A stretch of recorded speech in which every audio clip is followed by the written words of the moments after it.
మనందరికీ బ్రిటిషర్సు ఆ తర్వాత నెహ్రూ గవర్నమెంటు చేసిన దుర్మార్గమైన పనులు ఏంటంటే మన ఒరిజినల్ చరిత్ర మనకేంటనేది తెలియకుండా చేశారు.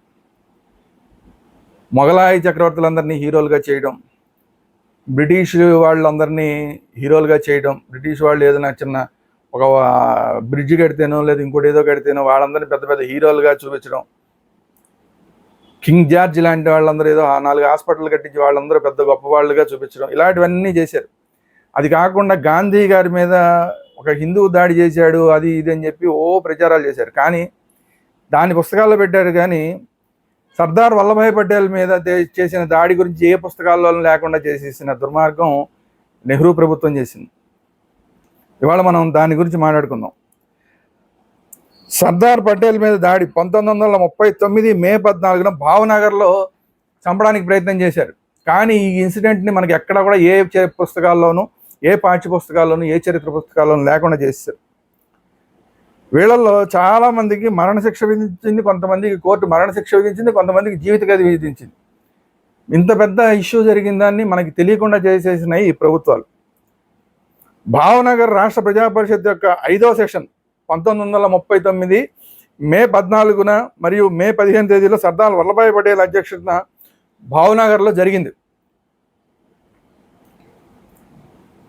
సర్దార్ వల్లభాయ్ పటేల్ భావనగర్కి వచ్చారు మరియు రైల్వే స్టేషన్ నుంచి ఓపెన్ జీప్లో ఆయన గొప్ప ఊరేగింపు నిర్వహించారు. చూడండి, ఆ ఊరేగింపులో సర్దార్ పటేల్ ఓపెన్ జీప్లో కూర్చుని రోడ్డుకి ఇరువైపులా నిలబడి ఉన్న ప్రజలకి శుభాకాంక్షలు తెలియజేస్తూ చేతులూపుతూ ముందుకు సాగుతున్నారు.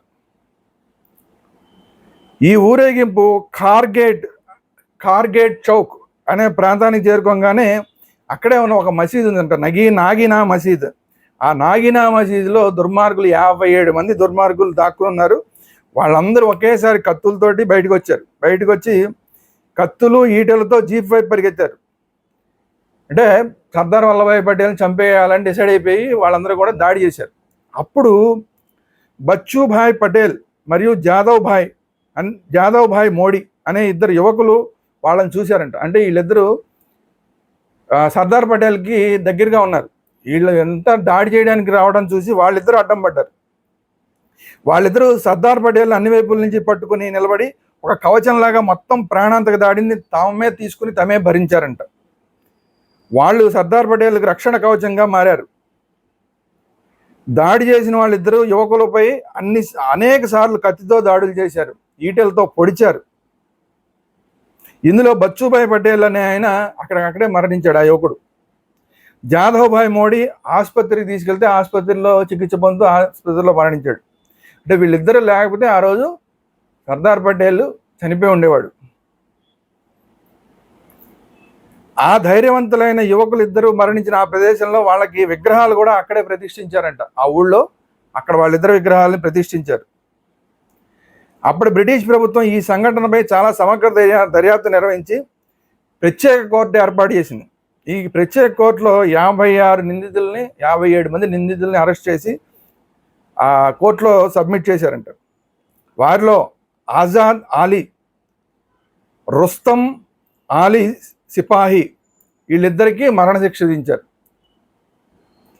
తర్వాత కసం దోసా ఘాంచి, లతీఫ్ మియాన్ ఖాజీ, మొహమ్మద్ కరీం సిపాహి, సయ్యద్ హుసేన్, చంద్ గులాబ్ సిపాహి, హషం సమ్రా సంధి, లోహర్ ముసా అబ్దుల్లా, అలీ మియాన్ అహ్మద్,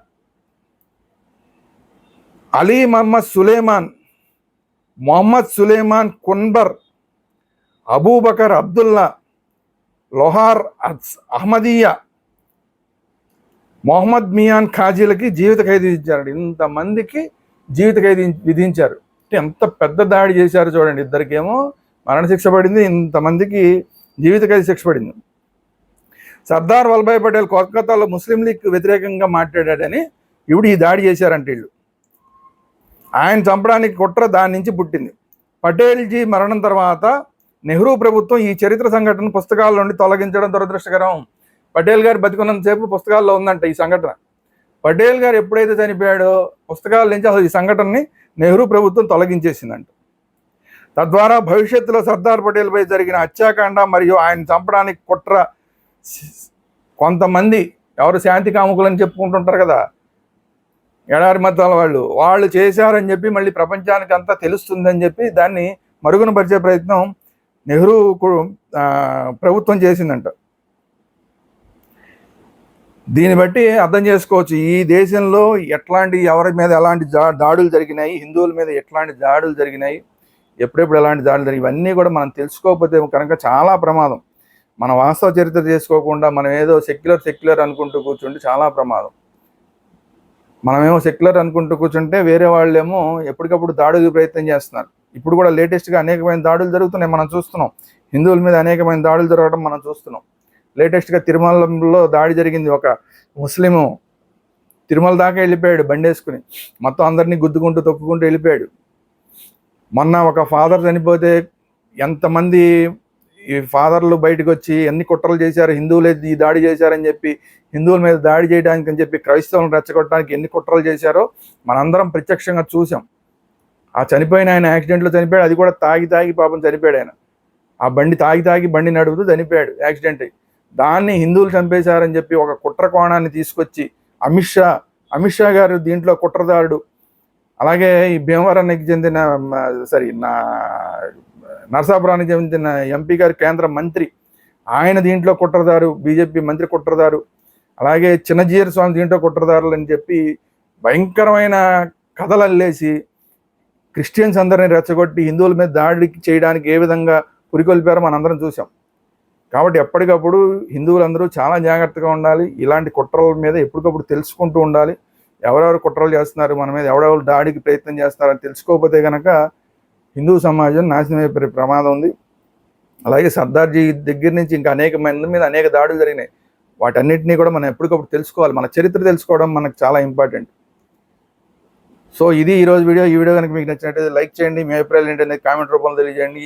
ఈ వీడియోని అందరికీ షేర్ చేయండి. అలాగే మొఘలాయిలు మన మీద ఏ విధంగా దాడులు చేశారు అనేవి కూడా మన ఛానల్లో కంటిన్యూస్గా వీడియోలు వస్తున్నాయి. వాటిని కూడా భారతీయుల మీద ఎప్పటి నుంచో ఎలా దాడులు చేశారన్నవి మన ప్లేలిస్ట్లో ఉన్నాయి. కంటిన్యూస్గా ఎపిసోడ్ వైజ్ మనం ఇస్తున్నాం. అవి కూడా మీరు చూడండి. Thank you very much. జై హింద్, భారత్ మాతాకి జై.